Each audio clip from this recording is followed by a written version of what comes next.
Hey folks, welcome back to Only the Best Fancy Novels. My name is Robin, and today I want to talk about The Witch Roads by Kate Elliott. I got an arc from the publisher, whoever that is, thank you very much. But this is a good start to what promises to be a good duology. The second book is actually already lined up and probably going to be published sometime November, the last I saw. Anyway, what is this book about? So this book we follow Ellen, who is a deputy courier in this society, and she pretty much exists. She lives in a very rural area, and she walks the same. She basically walks the same path for years on it, transporting messages, whatever, like as a courier in this society, and she pretty much just wants to live in peace, which is when lightning strikes from above. A very high-ranking, arrogant prince arrives in the town on his way on what appears to be a very serious mission, and he finds his way forward blocked because what the imperial cartographers have in terms of a pathway don't match what actually exists on the ground. So naturally, Ellen gets conscripted to guide him forward, which is difficult given that she's barely tolerated to breathe the same air as he is. So it's a situation rife for her decisions to get overridden, even though she's literally the expert on this and the source of knowledge. Which is what happens when they come to the Spires, which is a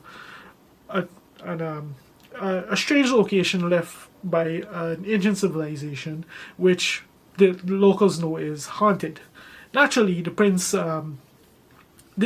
decides that this is just tomfoolery, and he decides the expedition is going to spend the night in the spires. And let's just say what walks in isn't what walks out, and that's that's just a setup for this story, and it just snowballs from there. So first I want to talk a little bit about Kate Elliott, because she's an author like that I feel like I've done a fair bit of injustice to. She's one I've wanted to read for a very long time, namely her Crown of Stars septology, and the only thing I've actually gotten around to reading from her was anthology collection of her short stories, The Very Best of Kate Elliott, which was okay. Her she has a very classic epic fantasy feel to her writing. Like, when I think of her writing, the closest analogy I can think of to it is Tad Williams. The way they just have this, this rich classic feel to them that just absorbs you and sucks you into the story. Like, Kate Elliott has that. She has that feel to her writing for me.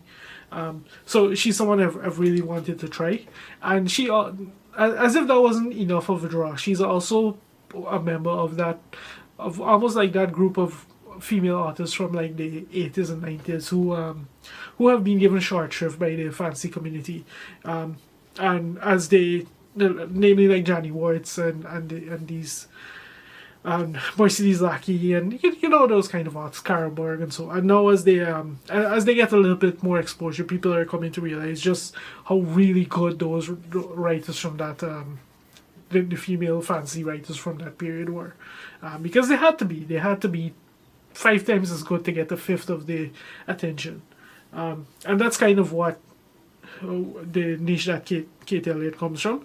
And like this book, it showed. The reason why I mention all of that is because this book shows it. Like, not just the absolutely captivating style. She has a very interesting setup to what promises to be an interesting story, and then when you really dive into it, what we find is a deeply character-driven story.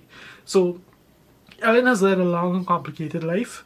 The world that she exists within is very stratified, very hierarchical, and once you're born and once you're set within your place, it's not very common for anybody to really escape it. Like, you literally choose very early on, when you have very little preparation, very little knowledge or foresight of what you're getting into, you make a decision that literally dictates your career for the rest of your life. That's the kind of society we're in. And Ellen, from her as her story unfolds, we find out that she's someone who resisted the system, in when she was much younger, and it's a streak within her that very much plays a part within this story as it progresses, which is why it's kind of mentioned. But all of that, just to summarize, that we do have a very deeply character driven story, because in addition to that, Elena also has the complication of having a nephew who she has a complicated relationship with at the moment, to say the least. And as the story unfolds, we find out more about Ellen's backstory and just the situation that she came from, and the way things are within. I'll leave it to you to read and find out, actually, needless to say. And that's just Ellen and her nephew. We have this supporting cast of characters who are very who are richly portrayed in their own rights. They each have their own thing, that they're not necessarily quirks, like things designed to make them stand out, but they do make them stand out in their own way. They feel like very natural, organic parts, especially as you find out more about the situation and you realize exactly what's going on here. So all of that, it was just really well done. I wasn't expecting a character-driven story when going into this, but I found myself enjoying it much more than I expected. All that being said, this is a fantasy novel, and we can't really move on without talking about the world building and all that gooey stuff. So, like I said, she has that classic epic fantasy feel for me, and one of the things that I think drives that is just the type of the elements of her world building. Like, there are quite a few common tropes and classic elements of the genre, you can say, that are included here. They are given a coat of paint, so they don't necessarily have the same names and that kind of thing. But once you've read them here, you'll recognize them across thousands of stories. That kind of thing. The world itself, it also has this. It has an ecological element to it the environmental element to it, I should say. That it actually reminds me of the Purin books. That it operates very differently, but just the idea, the concept of it kind of reminds me of that. I don't know why they're actually not that very similar, but whatever. It's just to say that it has that. These are just the things, some of the things that contribute to that feel for me, and that's a good thing. That's not like a bad thing in any way. All that, and setting all of that aside, like the world building and all of that aside, we actually have this society that Ellen introduces us to, and that we see, that we get introduced to over the course of the story as it unfolds. And what you find is just a deeply stratified society with that it actually it reminded me a lot of almost like the way that ancient Chinese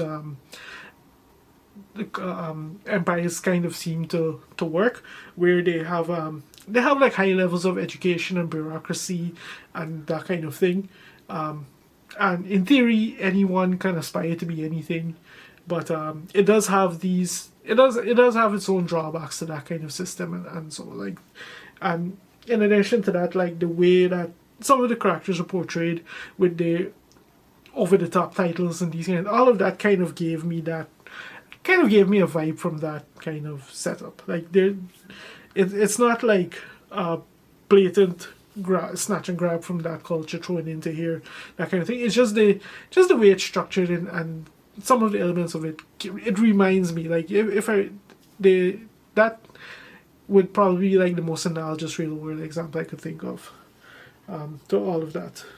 As to the actual story that's told in this book, it starts off very slow. Well, not very slow, but slow. We get introduced to the characters. Then a situation develops that essentially sets the stage and sets the stakes, and we find out quite a bit of what exactly is going on here.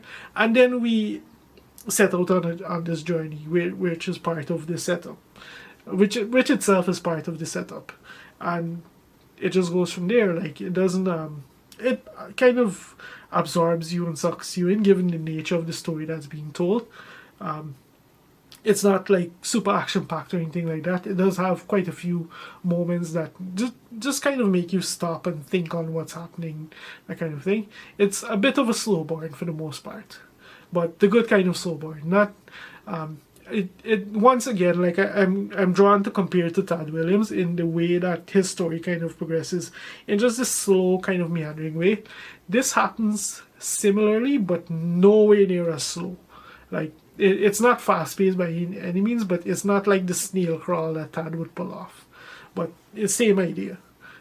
It's just a slow burn, character driven kind of, political driven kind of story that we get.